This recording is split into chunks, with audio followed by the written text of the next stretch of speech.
something that could focus on you. It's very sensitive. It can even pick up conversations in the back of the room, so just be advised, it's recorded. What you say and anything you do will be captured possibly. So with that, if everybody's good to go, Mr. Chairman, I got 9:29. I guess we're good to start at 1 minute early if you want. So Randy, I guess start the recording. I need to start this camera.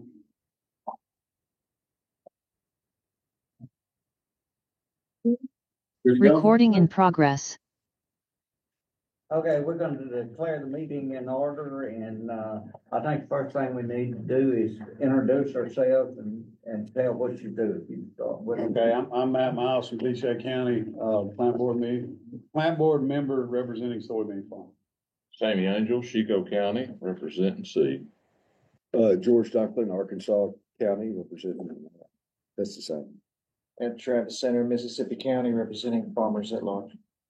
Nathan Slayton, representing University of Arkansas Division of Agriculture as an ex officio member. Robin Ralston, Pope County, wholesale retail. John Beerbaum, Ashley County, representing forester. Reynold Meyer, representing Arkansas Cattlemen from Eudora down in Chico County. Ken Korth, representing University of Arkansas Division of Ag, in Fayetteville. Kyle Balls from Randolph County, and I'm fertilizer. David Gamble, Mississippi, Poinsett County farmer, representing corn, wheat, and feed grains. David Wallace Jr., Crittenden County, Crawfordsville, representing seed. Caleb Wall, Craighead County, representing rice. Sam Stuckey, Clarkdale, Arkansas, farm in Crittenden County, Poinsett, Mississippi County, representing cotton. Do we have anybody on the phone? We have Garrett Frost and Nathan Reed on Zoom. Would y'all like to introduce yourself? Nathan Reed in Marianna, Arkansas. I'm representing a farmer at large position.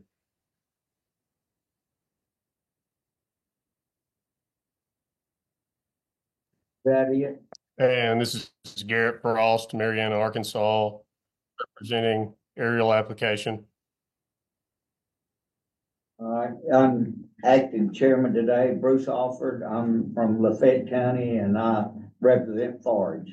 I think we got plenty of time. Would you start and introduce yourselves all the way around? I appreciate it. Yes, sir. I'm Scott Brady. I'm Director of Plant Industries Division with the Arkansas Department of Agriculture. I'm Linda Alford from Lafayette County District. Mike Stage, with the Ag Department and Quality Control Departments. Howard Lahosky, Arkansas Oil Marketers Association. Caitlin Highland, Arkansas Oil Marketers Association. Wes Ford from the Department of Agriculture. Virginia Coates, Arkansas Volleyball Eradication Foundation. Arkansas Department of Agriculture. Keith Griggs, Arkansas Ag Consultant Association. I'm Otis Sal, representing the Arkansas Crop Protection Association. Jeffrey Powell, Arkansas Department of Agriculture. Kristen Walter, Arkansas Department of Agriculture. Nick Solomon, Arkansas Department of Agriculture. Tracy Eads, Arkansas Department of Agriculture. Lee Gibson, Arkansas Department of Agriculture, Pesticide Section. Susie Nichols, Arkansas Department of Agriculture, Pesticide Section. Did we get everybody? Edie Reynolds, Arkansas Department of Agriculture. Tonya Grant, Arkansas Department of Agriculture. Linda Lucky, Department of Agriculture. Okay, thank y'all. And I think what we need to do now is to elect a new chairman. But I think the first thing I'll do is there anyone interested? I'd like to say something here before nominations start, Bruce. I'm serving now until I'm replaced on the board, so I don't want to be. Thank you. You are in. Yes, sir. All right. I would like to nominate Reynold Meyer if he would accept.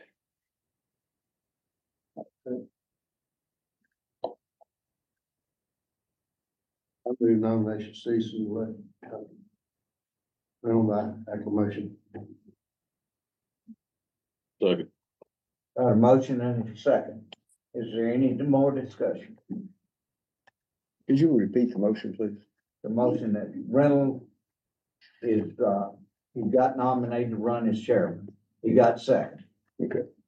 So now we're gonna vote whether we want him or not. Okay. All in favor, say aye. Aye. Any opposed? Aye. Got everybody on the phone? All right, Reynolds, it's your job. Okay. I think everybody has a copy of the minutes from September 5th. If you hadn't already looked at them, if you would, take a minute to look them over. And I would accept the motion after you look them over.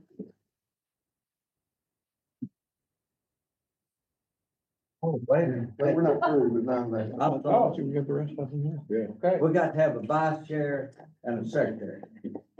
Oh, well, let's do You that. still have vice chair and secretary. Yeah. We're gonna keep them. Yes, unless y'all, it's up to the board. Based on your bylaws, you vote the first meeting of every fiscal year, which is typically September. So the secretary and the vice chair are still serving until September, unless the board wants to, do something different. I'm serving until I'm replaced, and I'd like to nominate Kyle Moss for secretary. So you mean you're gonna step down as secretary and you wanna nominate Kyle to? I would like to nominate Kyle. It's up to the chair how you want. Mr. That's Chair. fine. Do we have a second? Second. Second. First of all, let me time out. Do we need to accept his resignation? Anything need to be done, or his resignation is his resignation as secretary? Well, I haven't really, I've been asked to serve until I'm replaced. No, I'm just talking about as secretary, Secretary. as secretarial. I will resign as secretary. That's what I'm saying. Do we need any kind I of, think it is what it is. it is what it is. Okay, so we have a nomination for Kyle Balks to be secretary. Do we have a second? Second. Very good. All in favor? Are there any other nominations for secretary? No. All in favor of electing Kyle Balks as secretary, say aye. Aye. All opposed? Say nay, and then we are none. Okay, so congratulations. Now, has anybody had a chance to look at the minutes?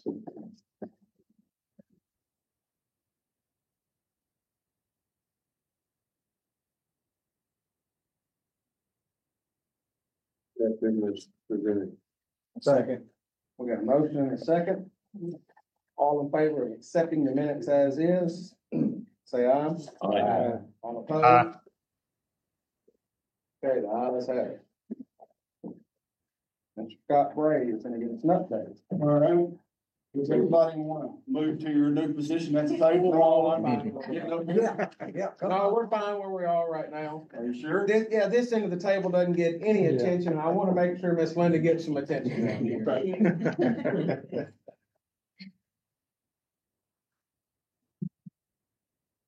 All right, well, at the last meeting, there were a couple of questions about unpaid civil penalties and where we are on that in our collection process. So I want to just give you all a short update.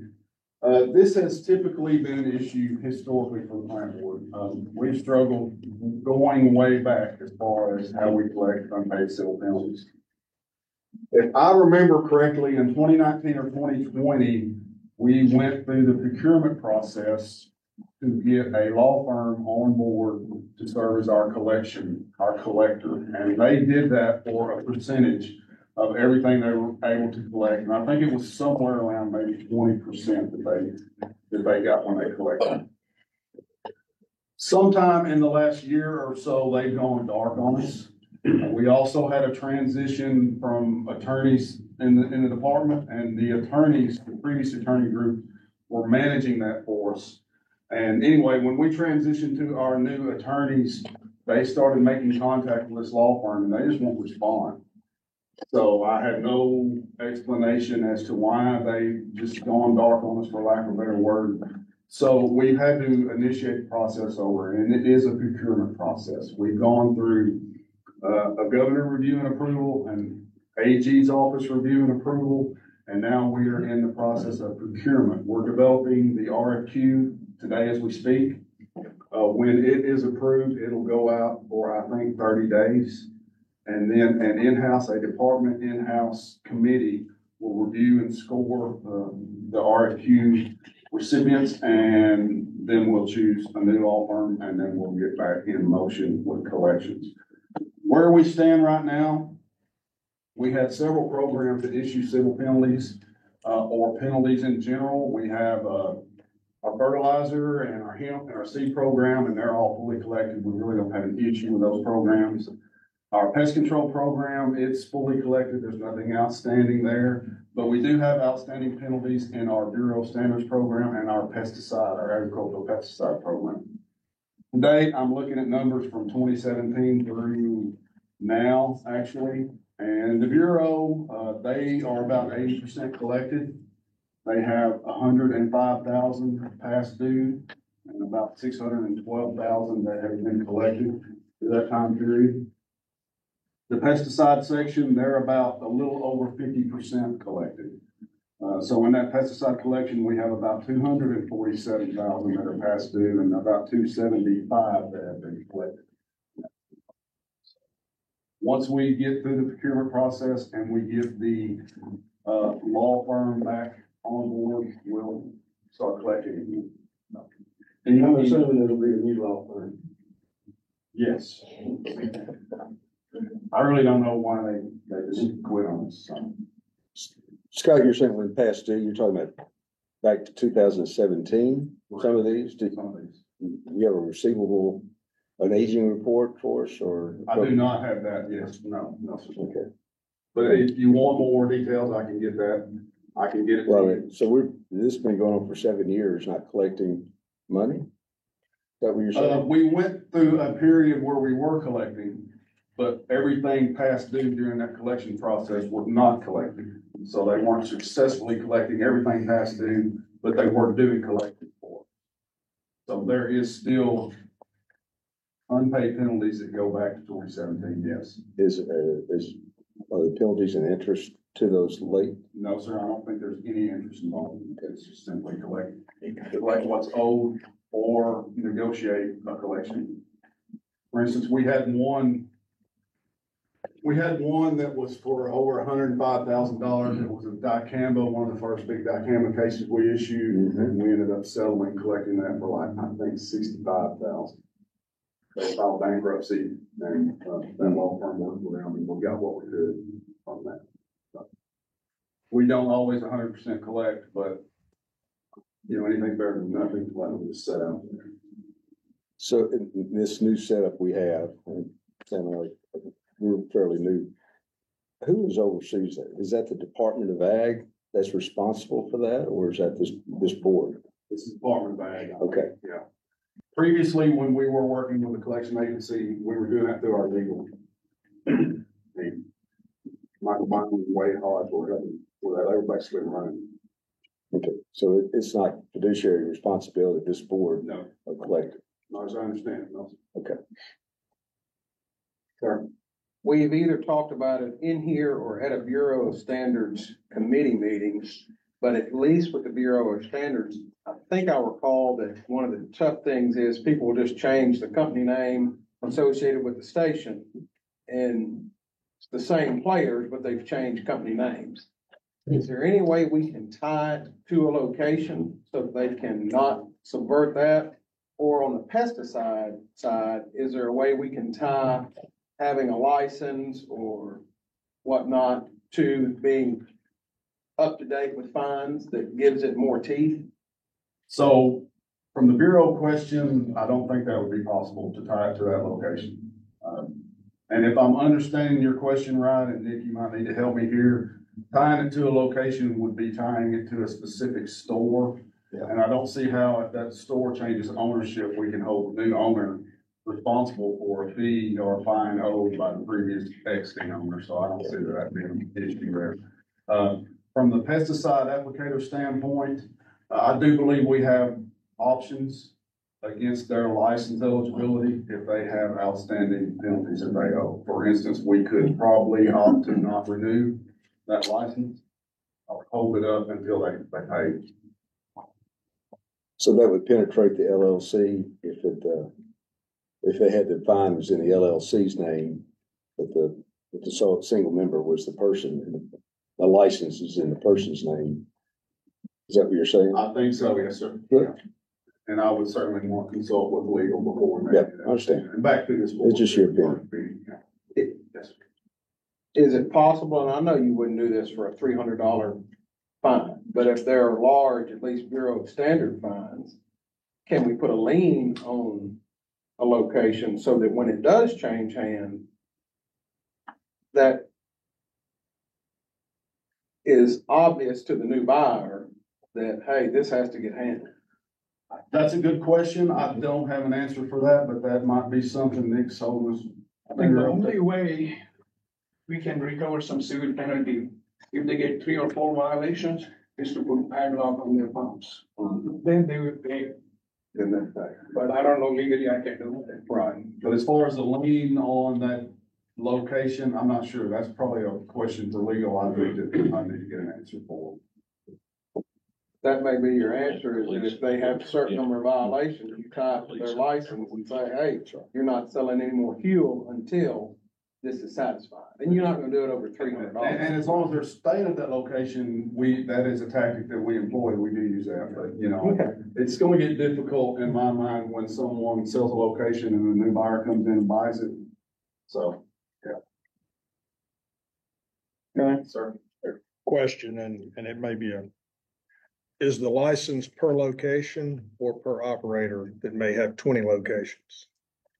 So are you talking about the Bureau question? Yes, Bureau question. The license. It's more of a registration That's correct. than a license. Right, exactly.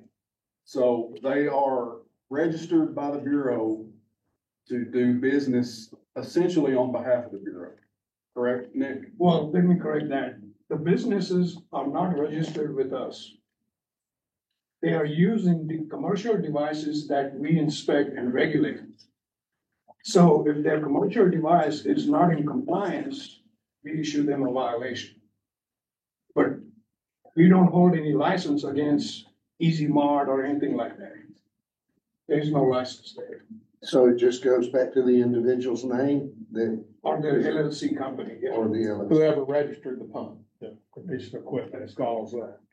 Right, but there is a registration entity. Registration that provides entities. services to. It's only for the service companies who work at these businesses on these devices. Yeah.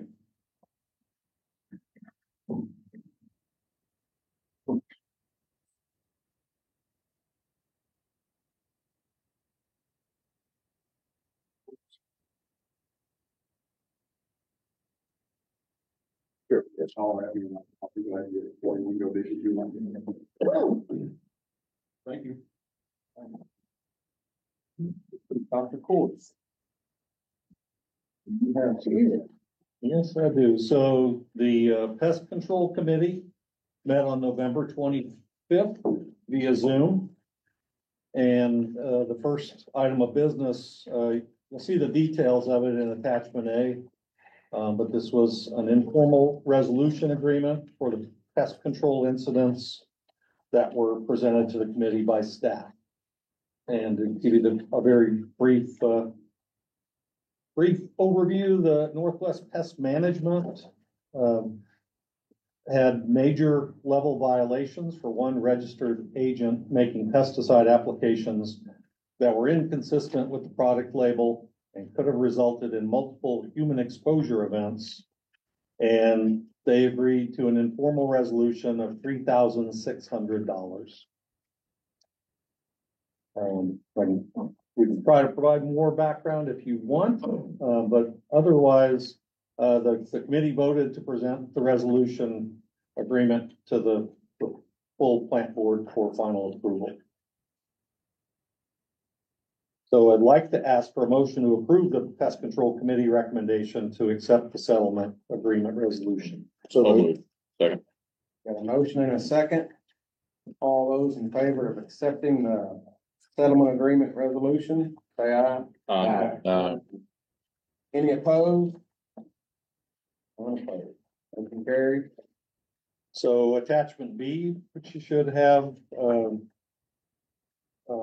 is the minutes from that meeting. And so I'd like to ask now for a motion to accept the minutes of the November 25th, 2024 Pest Control Committee meeting. So moved. Second. We got a motion and a second to accept the minutes of the November 25th meeting. All in favor, say aye. Aye. All opposed? Aye. Okay. Gotta slow down for those Zoom meetings. All right, and then finally, attachment C is the examination reports for pest control, pest control exams. And so I'd like to ask now for a motion to accept those results from pest control examinations for the months of September 2024 through November 2024. So moved. Second. We got a motion and a second to accept the pest control exam results. All in favor, say aye. Aye. And all opposed? None opposed. And Mr. Chairman, that completes our report. Thank you. Ms. Susie Nichols, please. Thank you, Mr. Chairman. Just giving a quick year-end update on pesticide testing activity. The department hosted 3 pesticide collection events on October 28th through the 30th. A total of 16,291 pounds of pesticide waste was collected from Washington, Carroll, Madison, Benton, Boone, Newton, Marion, and Baxter counties. The department is planning on spring collection events. Right now, the projected counties are Lee, Monroe, Phillips, Woodruff, and St. Francis. We do not have dates or locations set yet, but we will let y'all know as soon as we have that set up. Just an update on the worker protection application exclusion zone. EPA finalized this rule to protect farm workers and bystanders from pesticide exposure. The rule goes into effect December 2nd, 2024. The AEZ is the area surrounding an application equipment points of pesticide discharge. The rule requires the applicator to suspend applications if persons are in this area. The distance is 25 feet or 100, and it depends on the type of application and droplet size. This will be referenced on the pesticide label. We'll be updating the department website education materials as it becomes available from EPA. Just a quick update on the endangered species herbicide strategy. In August 2024, EPA released a final herbicide strategy for endangered species. The department has received our first label for registration containing this new language. The label includes requirements to check EPA Bulletins Live 2. It's a website you can go to, and it shows if there's any active endangered species in the area. This is on the label, and there are some mandatory mitigation measures to reduce spray drift and runoff and erosion. This is fairly new. Again, this is all still referenced on the label. For enforcement, we had a total of 224 complaints. We are still working and finalizing those for the year 2024. For licensing, we issued 13 2,4-D hardship permits, 26 bulk dealer permits, 33 commercial applicator technician permits, 292 farm commercial license, 127 custom permits, that's a 2,4-D license, 3 tree injector permits, individual commercial applicator license, 710, non-commercial applicator license, 456,